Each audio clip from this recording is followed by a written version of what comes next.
Louvado seja nosso Senhor Jesus Cristo, tudo bom com vocês? Espero que sim. Espero que tenham santificado esse período de carnaval, que tenham tirado muitos frutos de seus retiros espirituais que costumam ter no tempo do carnaval. Inclusive, eu mesma fiz no tempo do carnaval, eu estive em adoração todo o tempo que me foi possível, não é possível fazer 40 horas seguidas.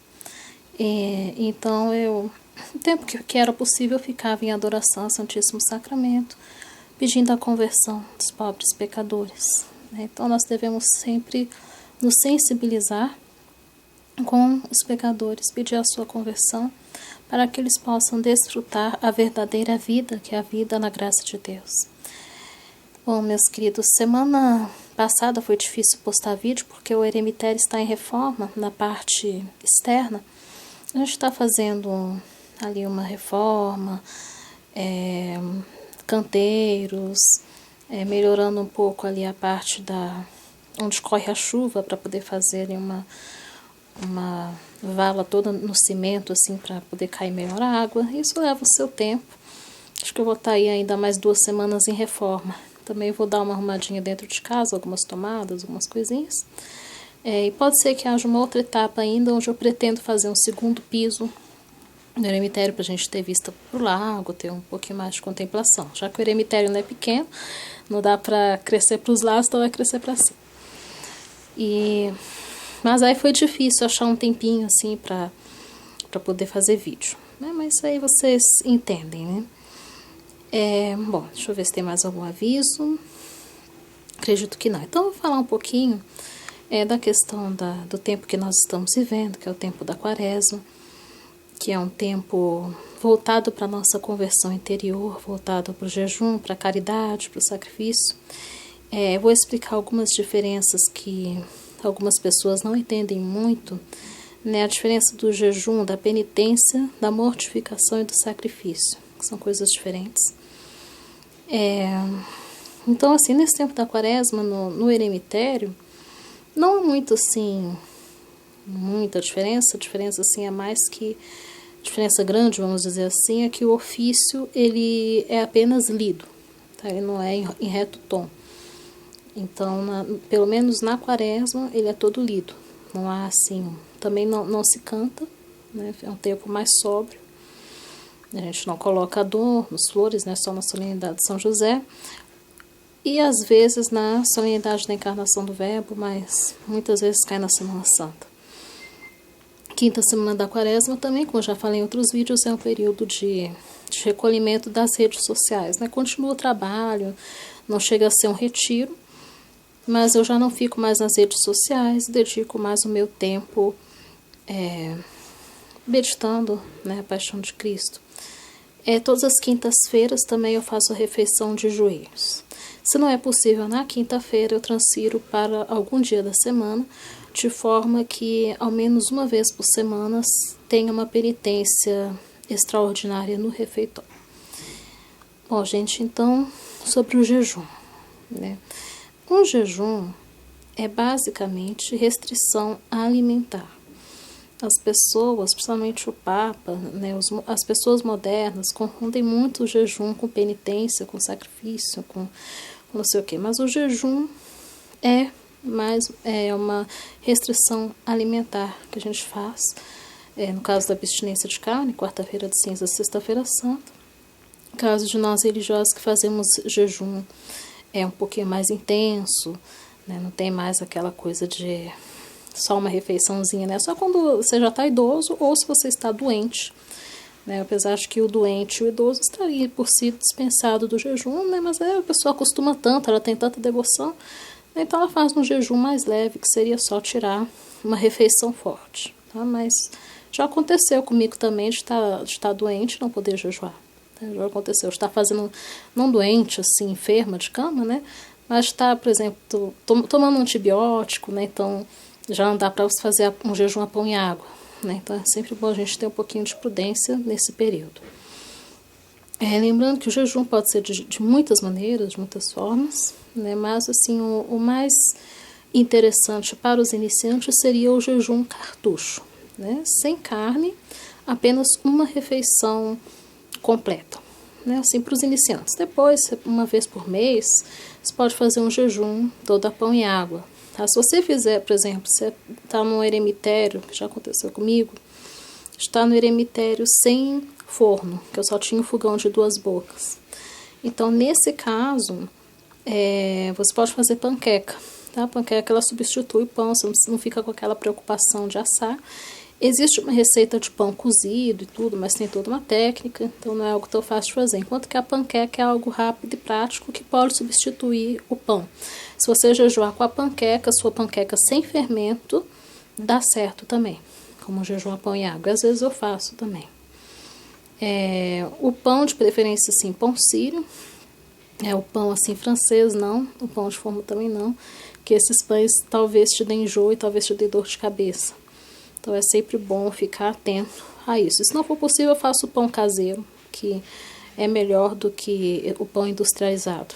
E pode te causar menos dano. Tá? Eu já jejuei de todas as formas a pão e água. Tá? Mas assim, o ideal seria que fosse uma vez por semana. Tá? Eu acho que é uma dose assim, uma vez por semana, não, uma vez por mês, perdão.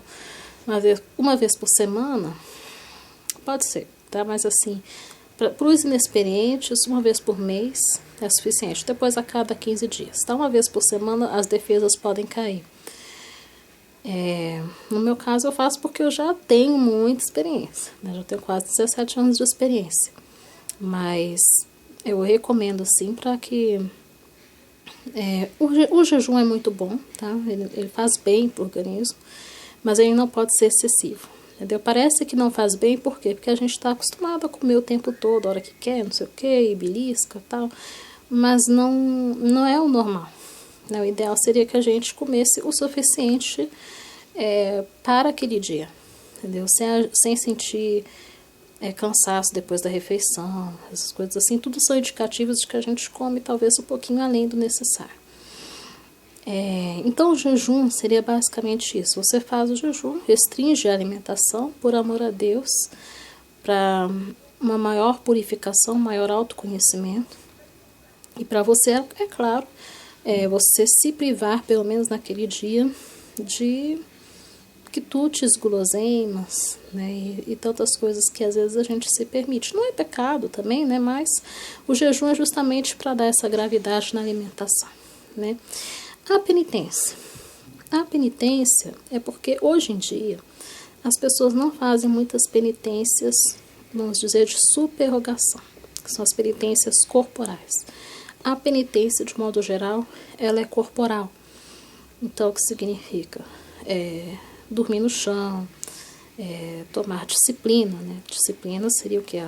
Aquela flagelação, né? Então, tomar uma disciplina, usar silício, né? Isso são penitências, né? Antigamente havia muitos modos de fazer penitência, tinha até cruzinha assim, com pontinha de ferro, e era uma criatividade, uma sofisticação enorme de penitências, que hoje não são feitas, tá? Desde o Papa Paulo VI foi quem deu uma cortada aí nessas penitências, principalmente de verter sangue, que se fazia antigamente, sem problema nenhum. Né? O Papa Paulo VI que colocou a penitência mais voltada para incomodar, mas não para machucar o corpo. Tá? Mas a penitência em si é uma penitência física, tá? Que cause dor física. A mortificação, ela vem de ocasiões que nos desagradam, e pode ser ocasiões minúsculas, como pode ser ocasiões grandes, em que a gente renuncia à expressão de estar incomodado com aquilo. Isso é uma mortificação. Por exemplo, uma mortificação boba, as intempéries do tempo.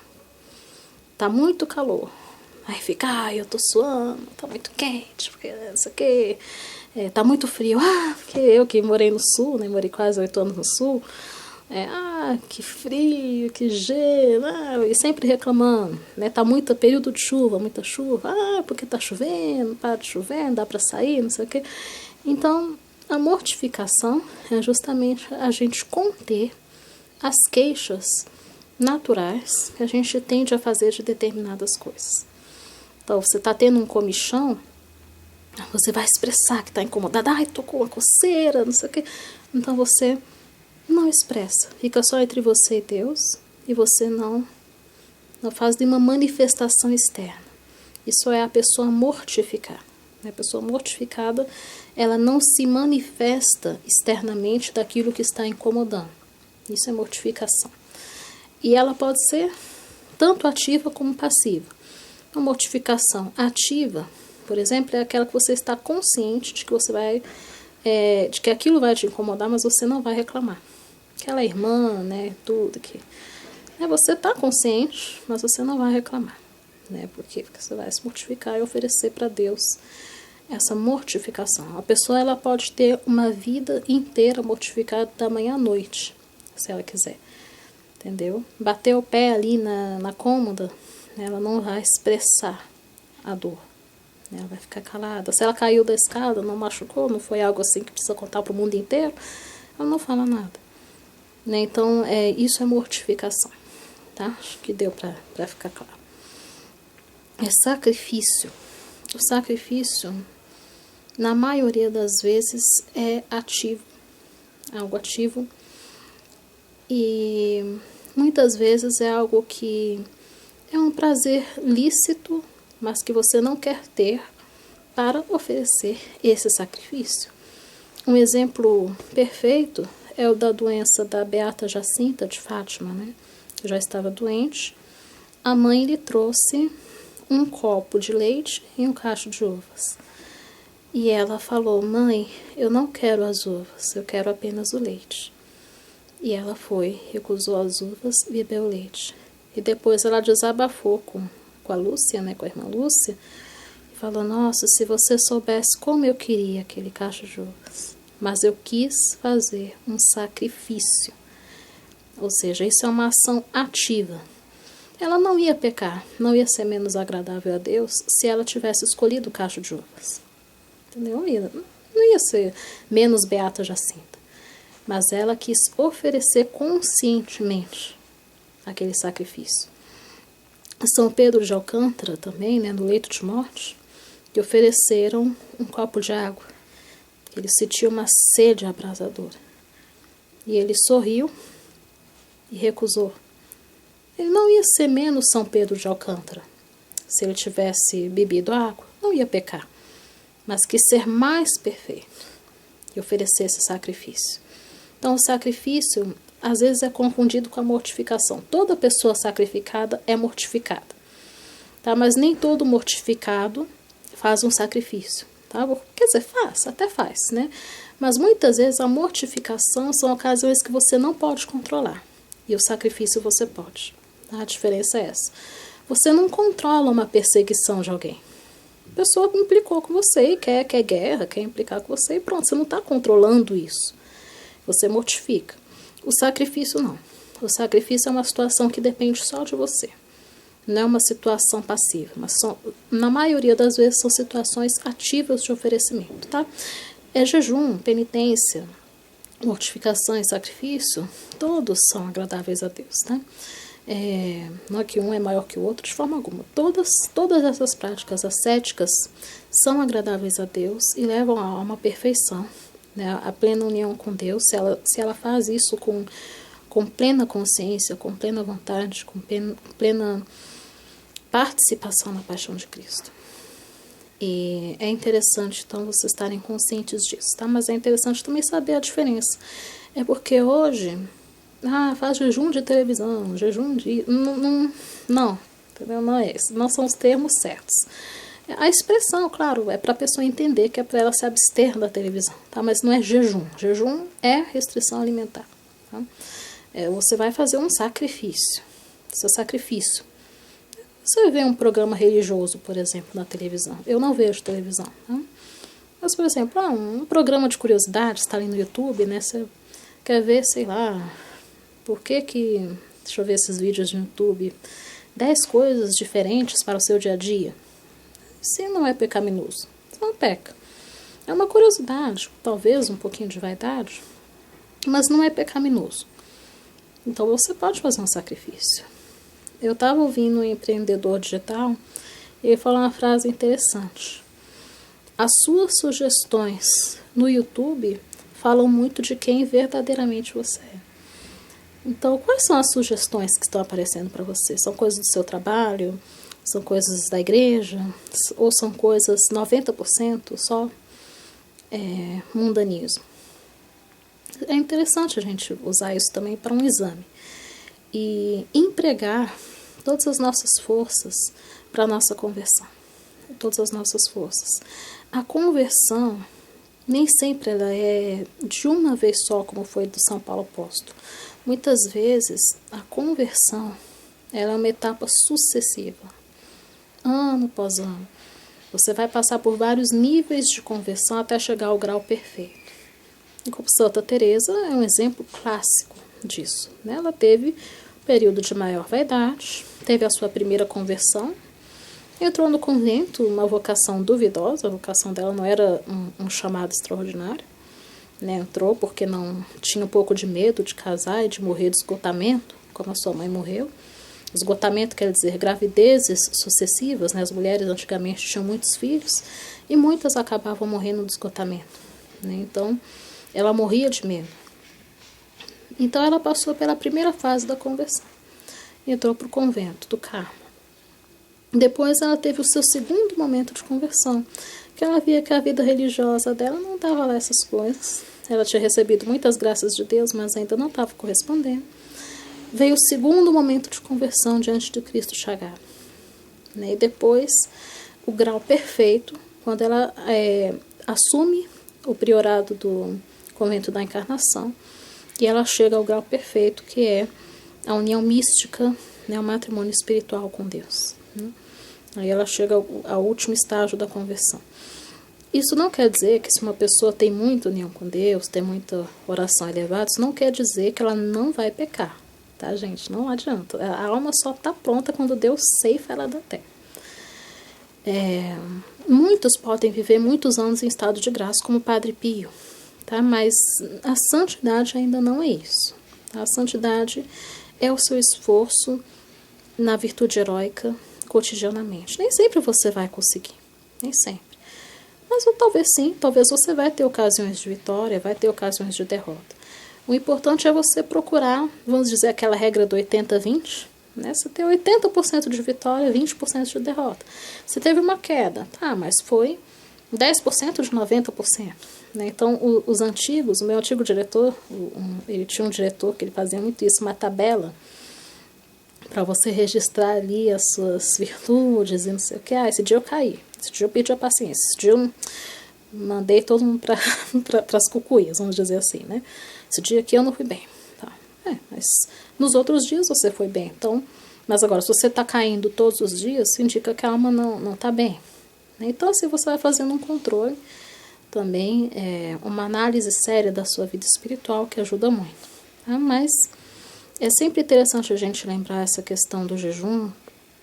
É importante, tá? Não é bobagem. Você se sacrificar do que for possível, tá? Desde que essa questão do sacrifício é muito importante para você, assim, considerar que isso não vai afetar outras pessoas. Você não pode se sacrificar e sacrificar outra pessoa também, tá? O sacrifício ela tem que ser uma coisa totalmente pessoal, de uma maneira que você não vai atingir as outras pessoas, tá? Então, eu faço o sacrifício de ficar no quarto trancado e todo mundo vai ter que ficar trazendo bandeja para mim de comida, de tudo, né? Então, não é bom. Isso não é bom. Porque você está obrigando, está trazendo as pessoas para o seu sacrifício. Então, não é bem assim. O sacrifício é uma coisa, geralmente, coisa simples, tá? Que não atinge as pessoas com quem você convive. No caso, se você estiver em casa, né? Se você está sozinha, não vai atingir os seus benfeitores, o seu diretor, entendeu? Isso também é muito importante, entendeu? Você pode colocar a sua vocação toda em risco também, querendo sacrificar a si e o outro, e não tem nada a ver com isso, tá? Então, é uma escolha totalmente pessoal.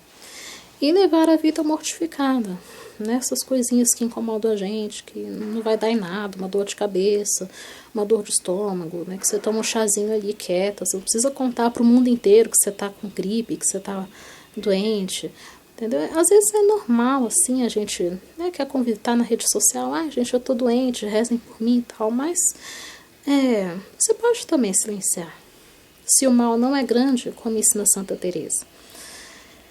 Então a gente procura nesse tempo de penitência reforçar isso e procurar nos conhecer melhor. A conversão, ela vem do autoconhecimento. Se você não se conhece, você não conhece as suas imperfeições, os seus pecados, você não vai se converter. O que vai fazer você chegar à conclusão de que algo não está bem? O autoconhecimento. Por isso que Santa Catarina de Sena fala, permaneçam sempre na cela do autoconhecimento. Sempre na cela do autoconhecimento. E procurem esse autoconhecimento. Autoconhecimento não é teste de Facebook. Você é legal, você é isso, entendeu? Não é teste de Facebook. É um exame de consciência contínuo das suas ações, das suas atitudes. De quando você foi bem, de quando você não foi bem. Por que não foi bem? Principalmente isso, por quê? Por que você cometeu aquela atitude? Por que você fez aquilo? Isso ajuda muito no seu autoconhecimento. Bom, gente, então não quero que o vídeo fique muito longo. Até a semana que vem, se Deus quiser. Eu ia colocar mais um ponto de consideração aqui, que eu tinha separado um pontinho de leitura, mas eu não quero que o vídeo fique muito longo, porque esse vídeo na câmera é mais pesado e ele pode não passar, tá bom? Então fiquem com Deus, até a semana que vem. Vou ver se eu não vou enforcar os vídeos, se Deus quiser, mas se for, vocês já sabem, tá? Fiquem com Deus, meus queridos. Tenham uma santa quaresma. Vamos estar aqui caminhando. Meditem na paixão de Cristo, não pela dor de Cristo, mas as virtudes, a máxima perfeição que Cristo praticou e que poucos praticam no momento que estão sendo crucificados, condenados por Caifás. Tá? Mas esse é um tema para um outro vídeo, tá bom? Fiquem com Deus. Deus os abençoe. Em nome do Pai, do Filho e do Espírito Santo. Amém.